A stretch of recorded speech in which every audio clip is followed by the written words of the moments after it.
nós poderíamos sair agora, ir para casa, já edificados. Amém, meus irmãos? Eu quero só falar algo.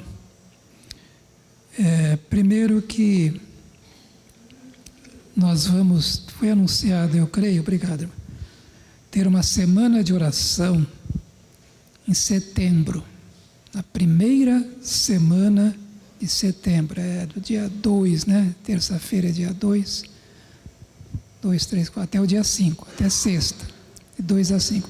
Mas eu gostaria muito que nessa semana de oração você viesse, irmão. Você estivesse aqui, de preferência, todas as noites. Se você pode, né? O pode é o que eu estou falando, é isso, não é o se eu estou com vontade, é se você pode. Se não pode, não pode, né? Porque há uma necessidade muito grande. Nós vamos estar orando pela obra do Senhor, né? Pela igreja, é claro. Vamos orar por nossas famílias, você vai orar por você também, né? Vamos orar pela nossa cidade, nosso bairro. Quanta gente, Mateus, nesse bairro, que precisa ouvir de Jesus para ser um adorador aqui na terra e na eternidade. Mas como eles vão crer se não ouvirem, e como ouvirão se não pregarmos? Nós precisamos orar, né? Ir. Estava conversando com o Francisco, com o Cristiano, e fizeram uma visita, né? Ontem, né? Que é uma visita, e ali aquelas pessoas fizeram uma decisão para Cristo. Voltaram alegres da visita. Então, irmãos, então pensa, guarda isso aí, não marca coisas para essa semana de setembro, tá? A não ser coisas que são necessárias. Você já guarda, a primeira semana de setembro, eu vou estar lá nos cultos da noite de oração na minha igreja. A igreja da qual eu sou membro, a igreja na qual eu congrego. Amém, irmãos? Por favor, tá? É muito importante. E vamos orar pelo nosso país. Vamos orar pelo nosso país, irmãos. Isso é muito importante também. Queridos, séculos passados, pode ter acontecido muito, mas nos séculos passados, século XIX, né? Houve um avivamento na Inglaterra. Né? Avivamento.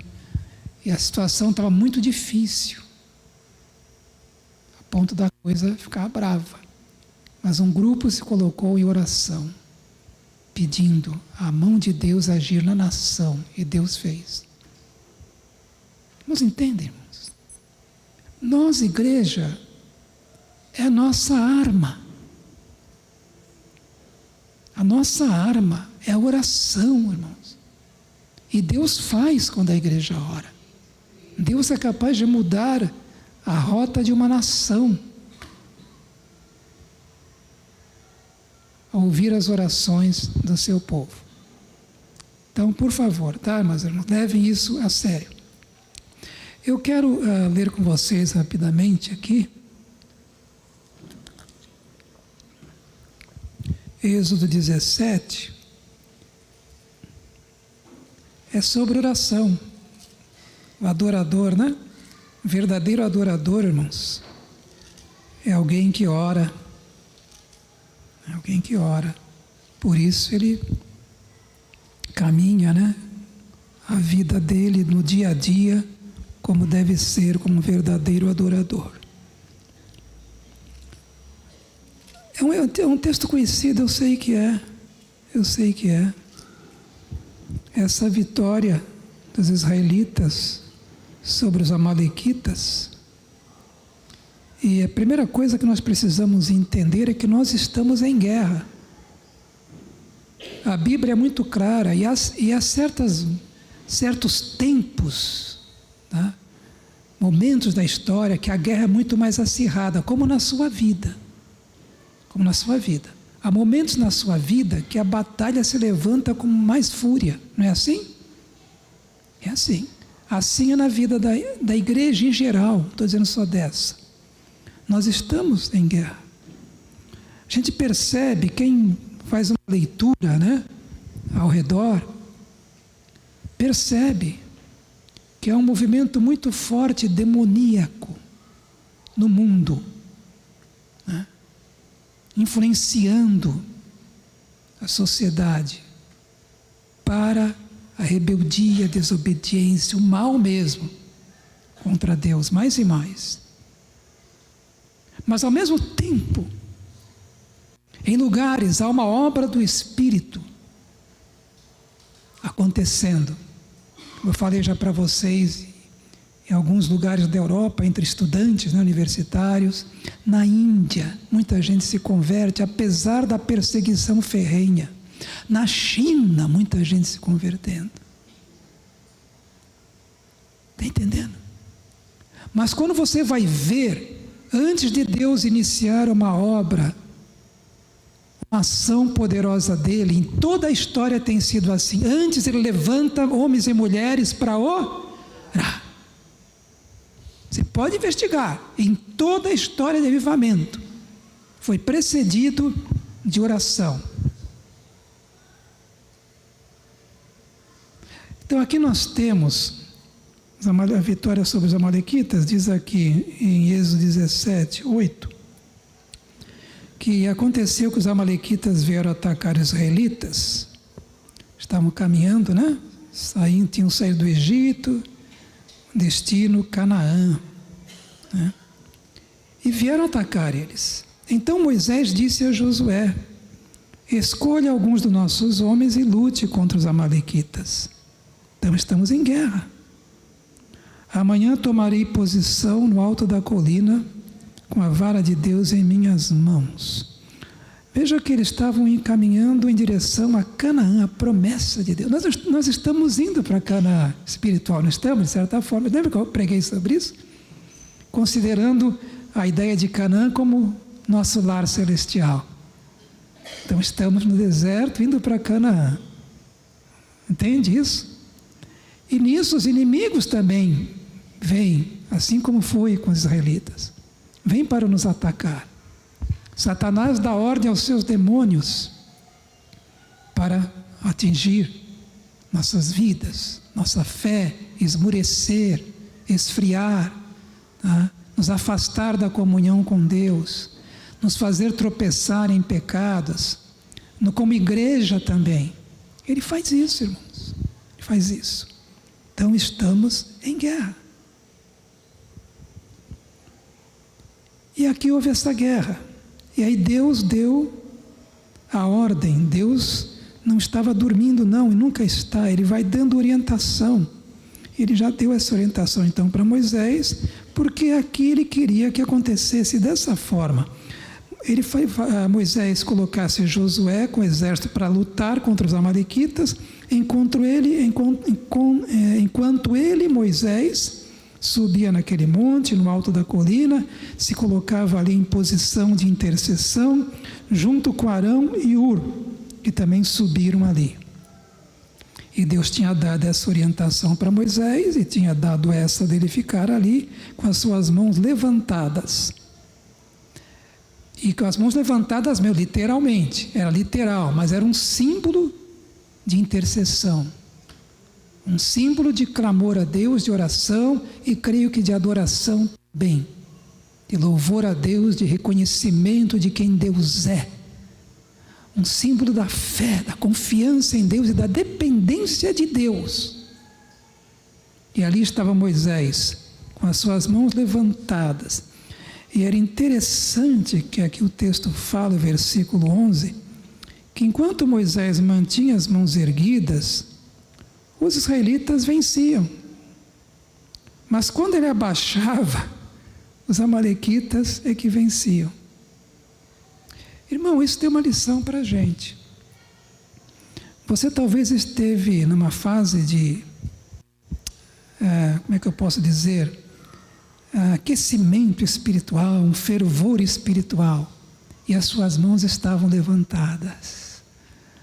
Se orava, lembra? Lia a palavra, orava. De repente você começou a esmorecer. Para que orar tanto? Para para que orar assim? Para que ler a palavra? E aí os amalequitas espirituais começaram a ganhar espaço na sua vida, ganhar terreno. E você começou a esfriar. Percebe isso, irmãos? Percebe essa lição? Não podemos abaixar nossas mãos nessa guerra, nesse sentido. Irmão, crente que não ora, ele é frio. Ele se torna um crente com a mente carnal. Os seus pensamentos, suas avaliações das coisas, elas são conforme o pensamento do mundo, mundano. Ele tem a maneira de avaliar, de raciocinar, sabe? De entender as coisas com a mentalidade, não é com a mente de Cristo, como diz a Bíblia, que devemos, mas é com a mente mundana mesmo. Isso dá muito problema para ele, para a família dele e até para a igreja. Por isso que o crente precisa, irmãos, ser um crente que esteja crescendo espiritualmente. E como ele vai crescer espiritualmente se ele não se dedica, como a Bíblia ordena em Colossenses, dediquem-se à oração. Olha a palavra, dediquem-se. Como é que ele vai ser um crente espiritual, fortalecendo-se espiritualmente? Ele não se dedica à oração. Ele vai ter uma mente muito influenciada, um coração, sentimentos, pensamentos e atitudes mundanas.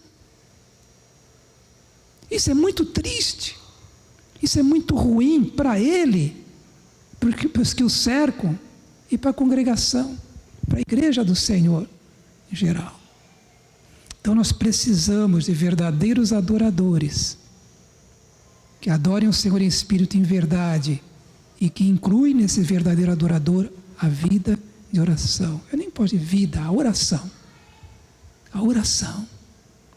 Dedicados à oração. E aqui Moisés então entendeu, né? Isso aqui. Entenderam? Puxa vida, quando Moisés abaixa as mãos, aí então eles vencem. Não pode ser assim. E diz a palavra aqui que as mãos de Moisés já estavam cansadas. Eles pegaram uma pedra e colocaram debaixo dele para que nela se assentasse. E Arão e Hur mantiveram erguidas as mãos de Moisés, um de cada lado, de modo que as mãos permaneceram firmes até o pôr do sol. E Josué derrotou o exército amalequita ao fio da espada. Josué fazia a sua parte, Deus mandou fazer, era importante. Mas se não houvesse oração, meu filho, com maior esforço que Josué fizesse com o exército, eles iam perder aquela batalha. Assim a nossa vida, assim a igreja, irmãos. Tudo que vamos fazer, eu já falei, tem que ser regado com muita oração. Tudo que vamos fazer, em todas as áreas da igreja, cada atividade tem que ser regada com muita oração. Para que tenhamos capacidade, a unção do Senhor, para realizar aquilo que o Senhor quer que a gente realize, do modo que o Senhor quer que a gente realize. E discernir a vontade de Deus, que não é tão simples assim. Não é verdade, irmãos? Não é tão simples assim. Precisamos. Uma igreja que não ora, irmãos, é uma igreja fraca. E se continuar assim, sempre vai ser fraca. Por isso precisamos ser uma igreja de oração. E isso prático, não é na teoria. Então aqui eu vou pôr uma coisa, semana de oração, mas não só. Nós temos aqui nas quartas-feiras um culto, palavra e oração. Talvez você não possa vir, que Deus o abençoe, porque estamos orando por você aqui nas quartas-feiras. Mas se você pode e não vem, você está sendo negligente, irmão. Você está aqui, olha, se você pode vir, irmão, e não vem. Uma reunião de oração, a gente ora pela igreja, por os ministérios, a gente ora por missionários, A gente ora pelos irmãos aqui também, oramos pelo bairro muitas vezes. Aquilo que Deus vai colocando em nosso coração, às vezes tem uma direção, é uma reunião, como é que a gente pode chamar essa reunião? Ela não tem um programa, né? Não que seja errado ter um programa, tá? Não é, às vezes é necessário, mas não tem um programa de oração. A gente vai aqui, vem aqui, ora a Deus, pede direção e a coisa vai acontecendo realmente. É uma bênção. Quem vem aqui na reunião de oração? Diz amém. Tem sido bênção? Bem, irmãos, tem sido bênção. Então a igreja é isso. É na prática a coisa. Nós temos uma reunião de oração na quarta-feira agora, né, irmã? Talvez a irmã não possa vir à noite na quarta. Tem uma reunião de oração às 3 horas da tarde aqui de mulheres. Irmão, não é só 3 ou 4 mulheres. Isso é para ter mais gente orando. Se a irmã pode vir, vem, irmão. O mundo precisa da sua oração. Você precisa da sua oração. Sua família precisa, a igreja precisa, o mundo precisa da sua oração. O bairro precisa, irmão. O Brasil precisa. Temos que ser uma igreja que ora. Individualmente e coletivamente, porque assim temos na palavra de Deus a orientação e a direção de Deus, ou não temos? Quem lê a Bíblia aqui, amém? Temos ou não temos? Para orar individualmente e juntos, coletivamente. Então precisamos orar como igreja. Deus quer fazer muita coisa ainda em nós, em mim e você, através de nós. Como um pregador, né? Eu esqueço às vezes o nome, né? A gente vai ficando velho, vai esquecendo as coisas. Já li tanto livro dele, tanta coisa dele, né? Meu Deus, ele escreveu Por que tarda o pleno avivamento, Leonardo Ravenhill. E dizia assim, uma frase dele: muita gente fala, onde está o Deus de Elias, que fazia tanta coisa? Ele pergunta, essa pergunta é errada. A pergunta certa é, onde estão os Elias de Deus? Onde está o Deus de Elias? Está no seu trono, como sempre esteve, soberano, poderoso. Mas onde estão aqueles homens e mulheres como Elias, que buscam ao Senhor? É isso, irmãos, que precisamos. Se você é uma pessoa que tem tempo, irmãos, às vezes aposentado, tem um trabalho que tem tempo, você pode se dedicar mais à oração ainda do que outros que às vezes não têm tanto tempo. Deus lhe deu um tempo, de repente Deus lhe deu um serviço que você tem condições de ter um tempo. Aí você vai gastar o seu tempo lá no celular, ou no videogame, sei lá no quê, ou na televisão. Tudo bem, pode assistir essa televisão, coisa boa, né? Não coisa que não presta. Pode olhar o seu celular, mas pelo amor de Deus, dedique tempo para a oração, você precisa. E nós também precisamos. E aqui então houve a vitória.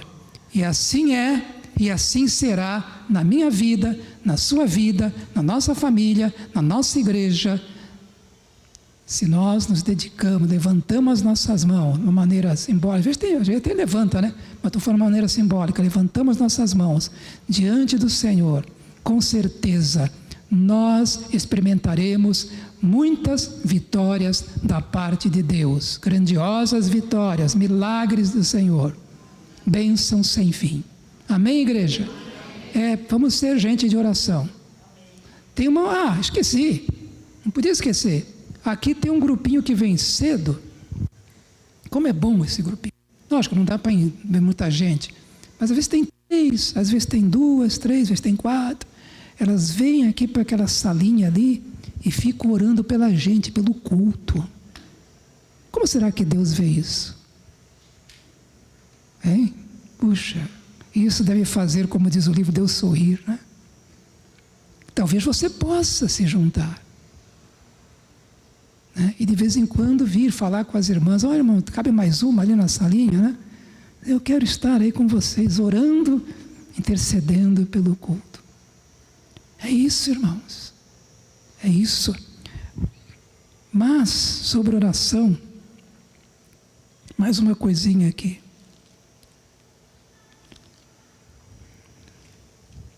Êxodo 33.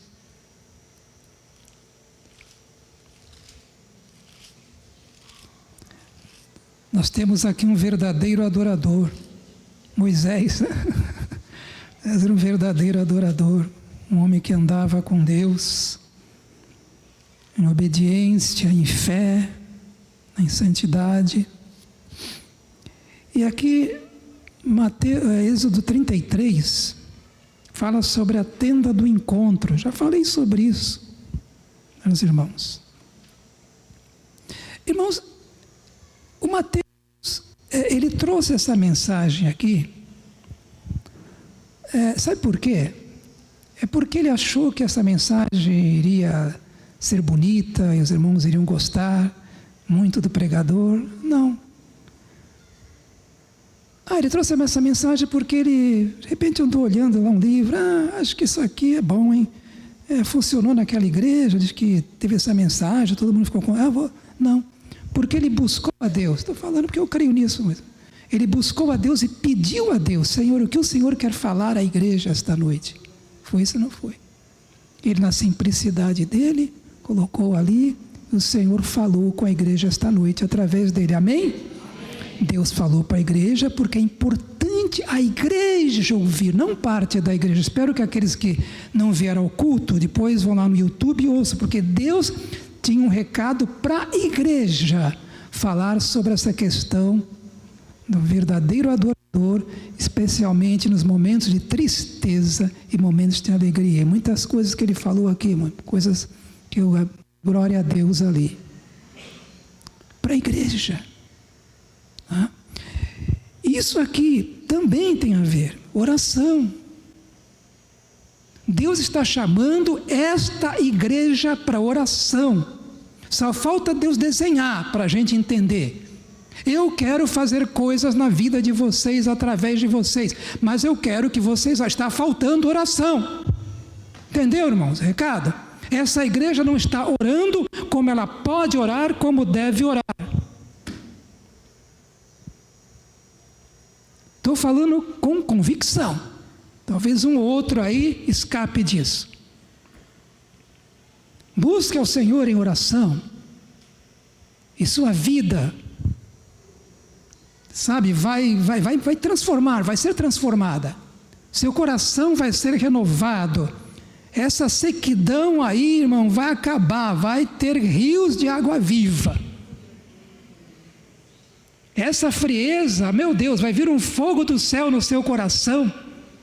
É verdade, é falta de oração e da palavra de Deus. Você teve uma pregação aqui com a palavra, o irmão veio aqui, eu dava, porque eu fico fazendo isso, né? Estava ali agradecendo, obrigado, Senhor, porque o irmão veio aqui, né, jovem, e o que ele pregou, não havia um tio que eu via, não, isso aqui não está de acordo com a palavra, que ele pregou dentro da palavra de Deus. E aqui Moisés, ele diz a palavra de Deus que ele montou, né, costumava montar, ali montava, devia ser uma tenda que montava e desmontava. Uma tenda lá fora do acampamento, ele chamava de tenda do encontro. Olha que legal. Tenda do encontro, encontro com Deus. E aí, todo mundo que quisesse consultar o Senhor, né, ia àquela tenda fora do acampamento. E Moisés, quando ele ia, sempre que ele ia, o povo se levantava e ficava em pé, porque o povo ficava observando. Quando Moisés entrava lá na tenda, a coluna de nuvem que acompanhava o povo, descia e ficava na entrada da tenda, como se fosse uma aprovação do Senhor, que aquilo era muito importante. Aquele momento na tenda do encontro com o Senhor. É um momento muito importante, mas como eu gosto desse momento de oração da igreja, no culto. Oh meu Deus, como isso é belo, como isso é formoso espiritualmente falando. E Deus age, irmãos, em nossas vidas nesse momento.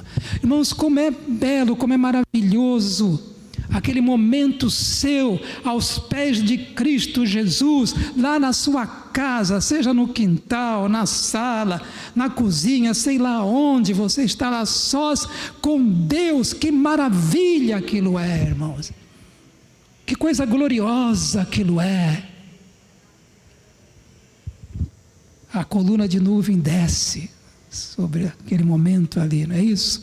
Então, que acontecia isso.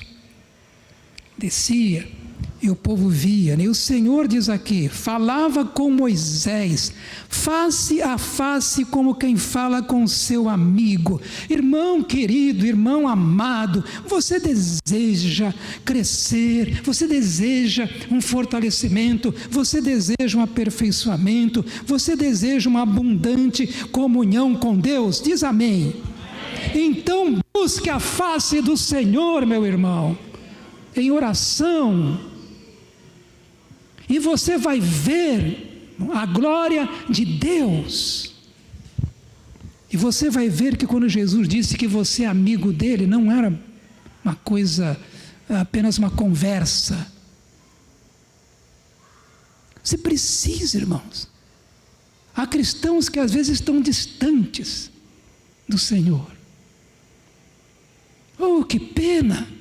Que tristeza, viver parte da vida, sei lá. Irmãos, que a gente não queira viver um dia sequer distante da presença de Deus. E tem gente que vive semanas e dias, irmãos. Meu Deus do céu, como aguenta isso? Deus está chamando você para a tenda do encontro. Deus está chamando você, meu irmão, para a tenda do encontro, porque Ele quer se revelar a você. E essa revelação sempre é dentro da palavra. Ele quer se revelar quem Ele é, e o que Ele faz, e o que Ele pode fazer na sua vida, e através de você. Deus quer fazer isso. É a tenda do encontro. Está faltando isso na sua vida de repente. Você está ocupado com tantas coisas, mas a mais importante você não tem tempo. E aqui o Senhor falava com Moisés. Puxa, que maravilha, mas Ele fala também com você, querido. Face a face. A Bíblia fala isso. A Bíblia diz isso, lá em Hebreus. Texto de Hebreus aqui, eu vou passar aqui para os irmãos. Eu não marquei ele aqui, mas eu vou passar já aqui. Vou lá para Hebreus, capítulo 4 ou 6, eu vou ver aqui rapidinho, vou esquecendo. Capítulo 4. Diz assim: pois não temos um sumo sacerdote que não possa compadecer-se das nossas fraquezas, mas sim alguém que, como nós, passou por todo tipo de tentação, porém sem pecado. Está falando de Jesus. Assim, aproximemo-nos do trono da graça. Oh, meu Deus! Isso era muito mais do que quando o sumo sacerdote entrava no Santo dos Santos, Santíssimo Lugar. É muito mais, irmãos. Você está ali face a face com o Senhor. Assim aproximemo-nos no trono da graça com toda a confiança, a fim de recebermos misericórdias e encontrarmos graça que nos ajude no momento da necessidade. Você é convidado por Deus a estar face a face com Ele. Mas vamos lá. Ainda voltando para Êxodo,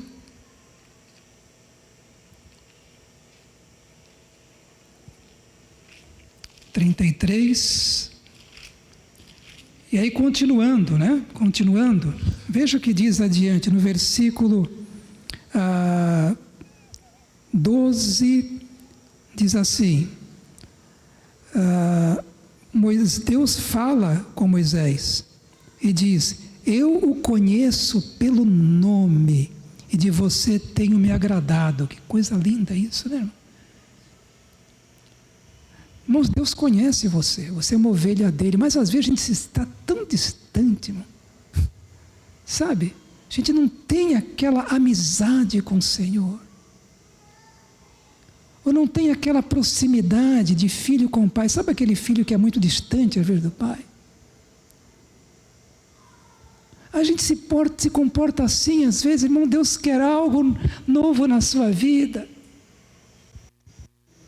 Deus ama você, Ele quer abraçar com seu amor você bem perto dEle, irmãos. Quer chegar você aqui no peito dEle, podemos assim dizer, figuradamente, e dizer: filho, eu te amo. E você sentir o pulsar do coração de Deus na sua vida, irmãos. E você glorificar a Deus, e você engrandecer a Deus pelo reconhecimento de tão grande amor é esse do Pai por você. Mas se você está longe, você não se aproxima, em oração. Continuando aqui, o texto fala assim. Aí Moisés fala: Senhor, peço-te que me mostres a tua glória. Tudo isso no capítulo 33. Moisés, peço-te que me mostre a tua glória. Quantos aqui não gostariam de ver mais da glória de Deus? Todos, né? Quem gostaria de ver mais da glória de Deus em sua vida? Amém? Levanta até as duas, né? Nós podemos ver mais da glória de Deus em nossa vida. Buscar-me-eis e me achareis, quando me buscardes de todo o vosso coração. Todos nós aqui podemos ver mais da glória de Deus, e é isso que o Senhor quer. Aproximemo-nos do Senhor, irmãos. Aproximemo-nos do Senhor. E o texto então fala: Moisés, peço que me mostre a tua glória. E aí Deus falou, né? Tudo bem. Deus falou, tudo bem. Aí Deus fala com Moisés e passa, mas coloca alguma coisa para ele: olha, diante de você farei passar toda a minha bondade, né? Ele vai falando: diante de você proclamarei o meu nome, me revelarei a você, mostrarei quem eu sou, né? Mas veja bem, mas não totalmente, Moisés, porque você não aguentaria ver a minha glória. Nenhum de nós aqui aguentaria, mas parcialmente, sim. Aí o Senhor diz, aqui nessa você não poderá ver a minha face, porque ninguém nunca poderá ver-me e continuar vivo, né? Mas há aqui um lugar perto de mim, onde você ficará em cima de uma rocha. Quando a minha glória passar, eu colocarei numa fenda da rocha, cobrirei com a minha mão, porque você não pode ver toda a minha glória, até que eu tenha acabado de passar. Então tirarei a minha mão e você verá as minhas costas, a minha face ninguém poderá ver, mas você vai ver a minha glória passar por você, mesmo que seja parcialmente, porque lá na eternidade, você, meu irmão, vai ver a glória do Senhor toda. Mas aqui você pode ver uma forma maravilhosa, mesmo parcialmente, a glória do Senhor. Precisa se dedicar mais à oração. A palavra, eu falei só da oração, e a palavra. Leia este livro, irmão. Leia este livro. Leia este livro. Pelo amor de Deus, leia mais este livro.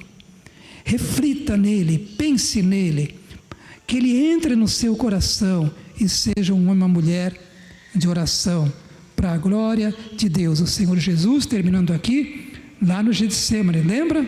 Quando ele orava, Jesus foi alguém de oração, orava, ia para os montes orar, a Bíblia fala que ele ia para um lugar deserto orar. Jesus foi um homem de oração, era Deus homem, mas como homem orava e como orava. Há um texto de Hebreus que ele orava mesmo, né? Todos os dias o Senhor orava, tá? E esse é um exemplo que ficou para nós. Que Deus nos abençoe, que sejamos homens e mulheres dedicados à oração, para que possamos aprender mais do Senhor, conhecer mais o nosso Deus e ver a glória de Deus agindo em nossa vida e através de nossa vida. Amém, irmãos? Deus abençoe. Vamos orar?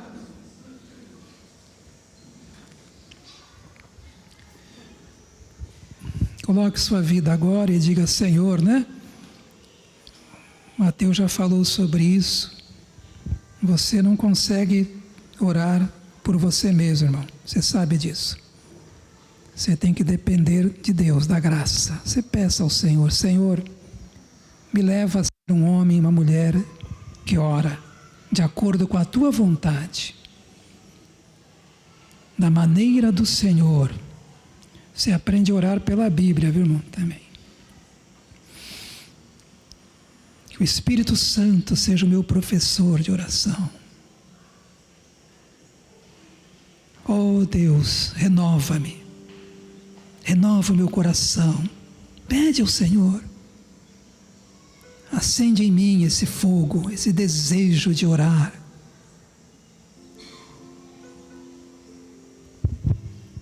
Que você pode dizer como salmista, né? Eu tenho sede de Ti, Senhor.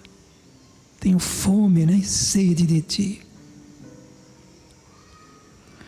Senhor Deus, Pai querido, faz de nós, por favor, homens e mulheres de oração. E nos ensina a orar, Senhor. Nos ensina a orar. Que Teu Espírito Santo nos conduza, Senhor, nos momentos de oração, Senhor. Oh, Deus, dá-nos fé, Senhor. Entendimento, Senhor.